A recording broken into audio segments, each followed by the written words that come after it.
Qala, Zakaria berkata, Rabbi, Tuhanku, anna yakunu li ghulamun, bagaimana bisa jadi aku punya anak, wa qad balaghoniyal kibar, dan sungguh aku telah mencapai umur tua, wa mraati aqir, dan istriku adalah mandul, aqirun. Qala, Jibril berkata, kadzalika, demikianlah, kadzalika Allah yaf'alu ma yasha, yes begini. Allah itu berbuat apa yang dia kehendaki. Yes memang begini, kan nggak masuk akal ini. Ya, bojone wis mandul, ya Zakaria udah tua, bagaimana bisa punya anak? Nah, jawab malaikat, begini ini, Allah itu berbuat ya sekehendak Allah. Qala,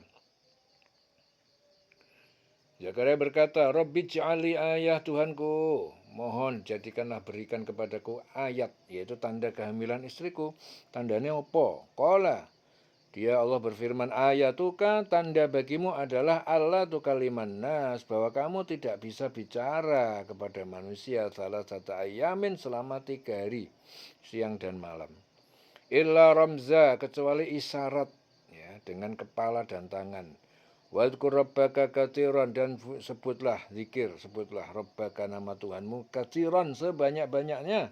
Wasabbih bil asyi wal ibkar, dan bertasbihlah, solatlah pada waktu petang, bil asyi wal ibkar, dan pada waktu pagi hari. Ya. Jadi ayat ini menerangkan tentang Nabi Zakaria ketika ia melihat kebesaran Allah Ta'ala yang terjadi pada Maryam itu. Yaitu ketika menemui Maryam di mihrabnya, ia dapati makanan di sisi Maryam. Maka timbul keinginan juga untuk mendapatkan seorang anak meskipun usianya sudah tua dan istrinya juga perempuan yang mandul. Akan tetapi yakin apabila ia memohon kepada Allah, niscaya Allah akan mengabulkan doanya. Kemudian ia berdoa, ya Tuhanku, ya Allah, berikanlah aku dari sisimu seorang anak yang baik. Sungguhnya engkau mau mendengar doa. Akhirnya Nabi Zakaria tidak membatasi kekuasaan Allah.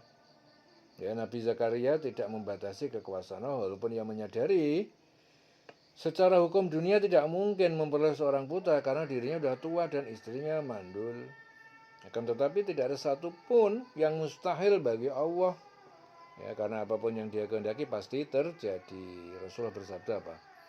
Sesungguhnya Allah maha pemalu, maha murah hati. Allah Ta'ala itu malu bila ada hambanya yang menengadahkan tangannya, memohon kepada Allah, lalu dia biarkan kosong dan kecewa. Itu hadis diriwayatkan Hakim. Hadis diriwayatkan Al-Hakim. Kemudian Allah mengutus malaikat Jibril kepada Zakaria.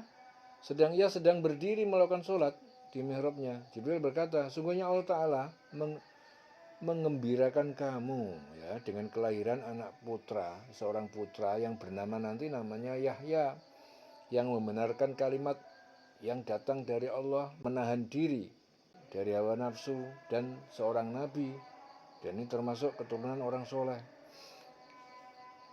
Ya. Jadi putra Nabi Zakaria langsung diberi nama oleh Allah, namanya Yahya.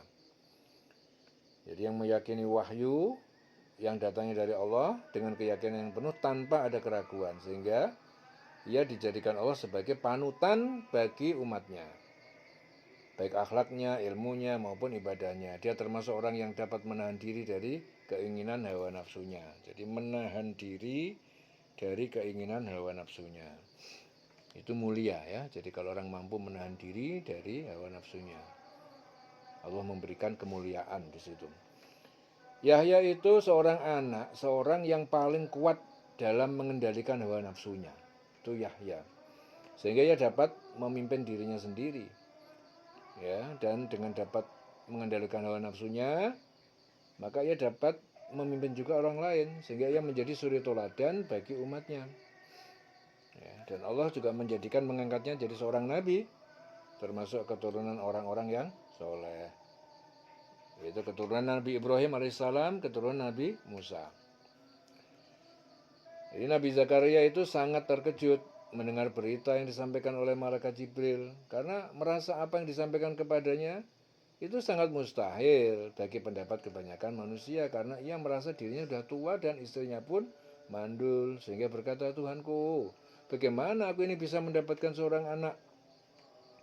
Sedangkan aku ini sudah tua, istriku pun juga mandul. Lalu Allah berfirman, demikianlah Allah Ta'ala berbuat apa saja yang dia kehendaki. Ya, jadi Allah itu berbuat apa saja yang dia kehendaki. Ya, masuk akal atau nggak masuk akal itu nggak penting bagi kita.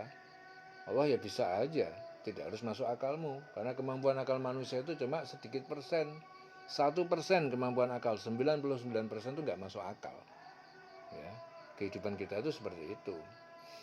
Ya, jangan sesuatu diukur dengan akal melulu. Ya, kemampuan akal sangat minim. Ada banyak hal yang di luar akal, di luar nalar itu banyak. Dalam kehidupan manusia itu banyak sekali. 99% itu di luar nalar, di luar akal. Ya, penjelasannya panjang. Jagat raya ini banyak. Ada getaran, ada frekuensi, ada gelombang. Ya, yang akal manusia banyak yang belum menjangkau hal itu. Ada lagi namanya law of attraction, hukum tarik menarik. Ya, itu juga termasuk kekuatan alam yang nggak masuk akal semua. Anda kepengen punya rezeki banyak, ya Anda harus juga rajin juga bersedekah, rajin juga memberikan sesuatu kepada orang, menyenangkan orang. Dengan demikian hukum alamnya gimana? Ya rezeki yang ada dalam alam yang Allah sediakan itu akan datang sendirinya kepada kalian. Itu namanya apa? Hukum tarik menarik, law of attraction. Ya, akal nggak bisa nerima, loh kita memberikan kepada orang kok kita malah jadi punya rezeki yang banyak. Piye itu? Kudune nek menurut pikiran kan kita memberikan kepada orang, kita kehilangan. Jelas. Tapi hukum alam nggak begitu. Kamu berikan kepada orang dengan penuh ketulusan, maka alam itu otomatis sudah dibikin sistem sama Allah, bakal mendatangi orang yang seperti itu. Mulane orang kalau rajin sedekah, ikhlas, iku rezekine rak bakal entek, malah nyumber tambah akeh, ya. Tapi nek wong pelit, hukum alam juga sebaliknya. Ya, pahit ya, broto wali orang seperti itu, ya rezekinya malah cupet aja. Ya, karena dia menyalahi hukum alam. Ya, jadi kemampuan akal manusia itu cuma 1%, dililing ya. 99% itu di luar nalar. Mulane orang itu harus banyak-banyak tawakal kepada Allah Subhanahu, banyak-banyak berserah diri, pasrah bongkoan kepada Allah. Karena kemampuan yang lebih besar itu justru yang 99%. Ojo njur nek rak kowe rak paham, rak mlebu ning akalmu terus gak mbok percayai terus wah gak ono ora masuk akal kok. Ya akal cuma 1% kok diandalno ya. Tapi akal tetap dinggo ya, nggo macam-macam wong urip ya, ben rak ngelantur ya akalnya tetap dinggo ya, jelas ya. Jadi akhirnya gimana? Tadi demikianlah Allah berbuat apa yang dia kehendaki. Tidak satu pun yang mustahil bagi Allah apabila dia berkehendak. Cukup hanya mengatakan kun, jadilah maka jadilah.